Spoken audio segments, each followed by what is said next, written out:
What do you, last question on PulseChain, then Ewok, I want to let you, we're going to talk a little bit about text and token here as well. What do you make of some of the recent capitulation? And if you don't want to offer much of an opinion on the whole Atropa pDAI thing, that's fine. It's your prerogative. But what do you think of some of the capitulation, just kind of time-wise with things right now? I don't know if this guy's just a troll. I don't even know if the picture on his profile is real, but I can't get this Brandon B guy out of my feed on Twitter. I think Ewok, you've got him muted. You said, yeah, he I don't know what it is, but Jesus Christ, does he piss me off? It's just something about the way, real low T energy. I don't know what it is, but it really is frustrating when I see his tweets. So I need to mute him too. That's just something I have to do. But like just the bitching constantly is what I cannot stand. And then like complaining about Richard Hart and stuff like that. And then people actually like, reinforce what he's saying in the comments. I'm just like, dude, I got to mute the guy. But, just some of the things we're seeing, regardless of where the capitulation is going, people are getting involved in some of the meme coins and everything going on with Atropa, and there's all kinds of stuff. I'm not hating on it at all. If people want to trade it on PulseChain, that's totally fine. But I'm curious of, just the people that are capitulating right now, whether it's into Phantom, Solana, and Crow, as Brandon B, I believe, was, or whatever else. I mean, what do you think about that? And in terms of Brandon B, for example, I remember, when Twitter Spaces first came out, Hexkins did a really, really good job to kind of take the bull by the horns. We were some of the first communities that got in there and had a lot of participation.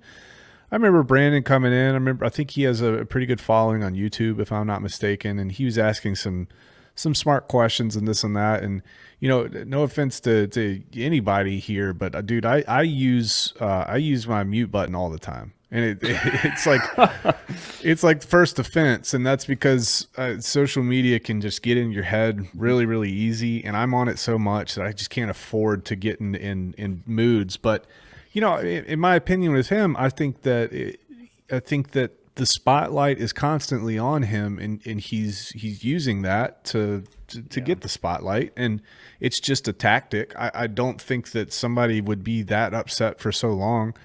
I think that he's probably just he's just getting the spotlight. He's stirring stuff up, and that's just what it is. That's how he rolls. A lot of people do that.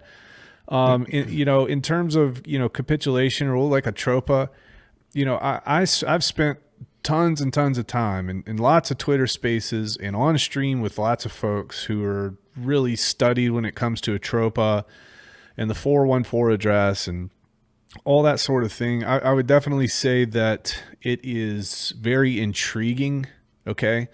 I would also, I'm the type of guy that I don't have faith. Okay. I don't want to have too much faith when it comes to my money.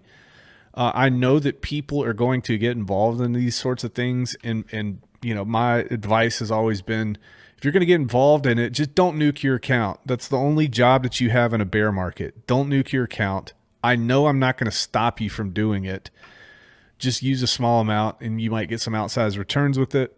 But it is very interesting what's happening with it. I think that Hex and PulseChain and the community are suffering from a vacuum for Richard not being there. And what you're seeing is people filling the vacuum. Okay, so you've got influencers being born in the bear market, and you got folks putting their opinion out there, and you got really upset people, and you're just seeing this all kind of play out, the social experiment right now, as PulseChain comes into play, where it's a layer 2 community now turning into a layer 1 community, and there's a lot of growing pains with that. I knew that was going to happen from the start. It was going to be a very, very difficult transition. So I think we're finding our new footing as it's almost like it's like you got off the Mayflower and now you're in a new land, PulseChain, and you got to go settle. And people are creating factions and all this sort of stuff's happening. But it's natural, it's normal.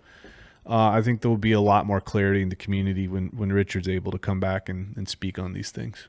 Yeah, I agree too. And the one thing I've noticed as well is without Richard, you don't have that voice saying, no, that's garbage. Stay away from it. Instead, you have these people saying, well, it might be Richard. Maybe he's behind this. And then you have these people back here that are still preaching the RH, methodology, saying, no, it's it's not, it's a trap. It's dangerous. Probably shouldn't do it. Yeah. So you're getting both sides, and it's just a big tug of war that I'm seeing constantly. It is. It's a war, man, and it's hard. It really is hard to tell because somebody, there are some interesting things that are happening with it, and I just have to be honest and straightforward with it. I've never shilled it. Okay, I've never said that. But what I told people is I'm going to be intellectually honest. I'm going to take a hard, deep look at it. I don't understand why they're doing some of the things that they're doing for the benefit, it seems, of these PRC20s. But at the same time, we don't know who's behind it. I even use the word Atropa. If you look up the definition of Atropa, that's a little disturbing too. So it's just all these little things. But guys, just don't nuke yourself. I would stack PulseChain. I'd be stacking, PulseX right now. Those are the things that are going to have longevity, in my opinion. Yeah.